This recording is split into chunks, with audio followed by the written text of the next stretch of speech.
تو ہم تو کوئی ایسی بات نہیں سنیں گے جو جبریل علیہ السلام لائے ہیں۔ ہم قرآن نہیں سننا چاہتے کیونکہ وہ جبریل علیہ السلام لائے ہیں۔ اللہ سبحانہ و تعالیٰ فرماتے ہیں کہ جو کوئی جبریل علیہ السلام کا دشمن ہے فَإِنَّهُ نَزَّلَهُ عَلَىٰ قَلْبِكَ بِإِذْنِ اللَّهِ، اللہ تعالیٰ فرماتے ہیں کہ اس میں جبریل علیہ السلام کا کوئی قصور نہیں۔ کیونکہ اس نے اللہ کے حکم سے وحی اتاری ہے نبی صلی اللہ علیہ وسلم کے دل پر۔ انہوں نے اپنی مرضی سے یہ سب نہیں کیا۔ جبریل علیہ السلام اپنی مرضی سے نہیں وحی لائے۔ جبریل علیہ السلام اپنی مرضی سے عذاب نہیں لائے۔ جبریل علیہ السلام اپنی مرضی سے تمہاری یہ طریق نہیں کھول رہے، تمہاری حقیقت کو بیان نہیں کر رہے۔ جبریل علیہ السلام اپنی مرضی سے قرآن پاک کسی بندے پر نہیں اتارتے، اللہ کے حکم سے کر رہے ہیں۔ جو کچھ بھی وہ کر رہے ہیں، یہ بھی کہا جا سکتا تھا علی محمد انہ نزلہ علی محمد، یہ کیوں کہا علی قلبک؟ یہ بات کیا ہے؟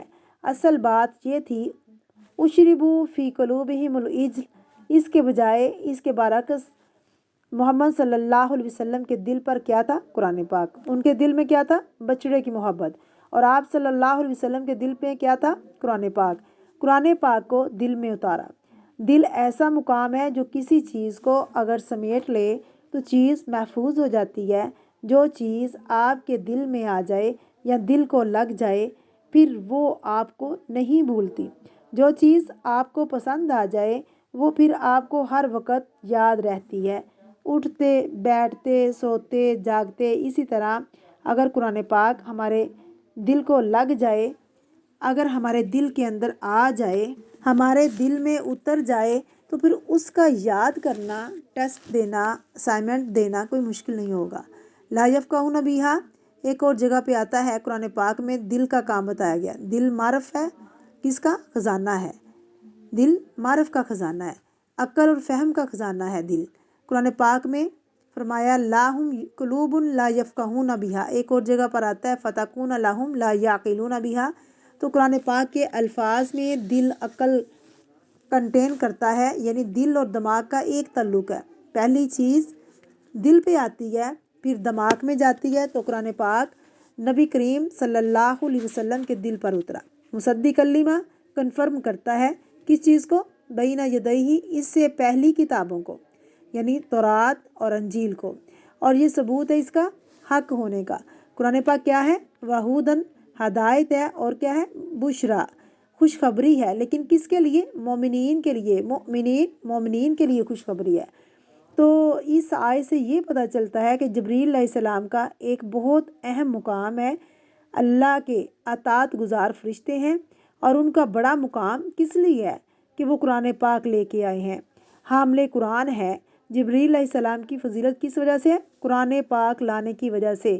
اور اگر کوئی انسان اس قرآن پاک کے ساتھ جڑ جائے، قرآن پاک کے ساتھ اپنا تعلق قائم کر لے تو اس کی فضیلت بھی بہت زیادہ ہے۔ جو انسان اس قرآن پاک کو ترجمہ، تفسیر، تجوید کے ساتھ پڑھتا ہے، کل قیامت کے دن اللہ نے ان 4 معزز فرشتوں کے ساتھ اس کو کھڑا کرنا ہے، یعنی ان کے ساتھ ہوگا اس کا۔ اور یہ بھی پتہ چلتا ہے کہ پچھلی کتابوں کی تصدیق کرتا ہے یہ کہ قرآن پاک ہدایت ہے، اس لیے کہ قرآن پاک خوشی کا ذریعہ ہے۔ قرآن پاک سے دل میں خوشی آنی چاہیے۔ قرآن پاک شفا ہے۔ ہم سب کو اپنے دل کا جائزہ لینا چاہیے کہ قرآن پاک پڑھ کر، قرآن پاک سن کر ہمارے دلوں میں خوشی سماتی ہے یا نہیں، کیونکہ یہ بھی ایمان کی علامت ہے۔ قرآن پاک سے خوشی صرف اس کو ہوگی جس کے اندر ایمان ہوگا۔ قرآن پاک سے کراہت، بے رغبتی اور دوری اور گھبراہٹ ایمان کی کمزوری کی علامت ہے۔ اگر قرآن پاک سن کر گھبراہٹ ہو، قرآن سن کر، قرآن پڑھ کر خوشی نہ ہو تو یہ کس کی علامت ہے؟ ایمان کی کمزوری کی۔ کیونکہ اللہ سبحانہ و تعالیٰ کیا فرما رہے ہیں کہ ہدی و بشریٰ للمؤمنین، ایمان لانے والوں کے لیے تو قرآن کیا ہے؟ ہدایت اور خوشخبری ہے۔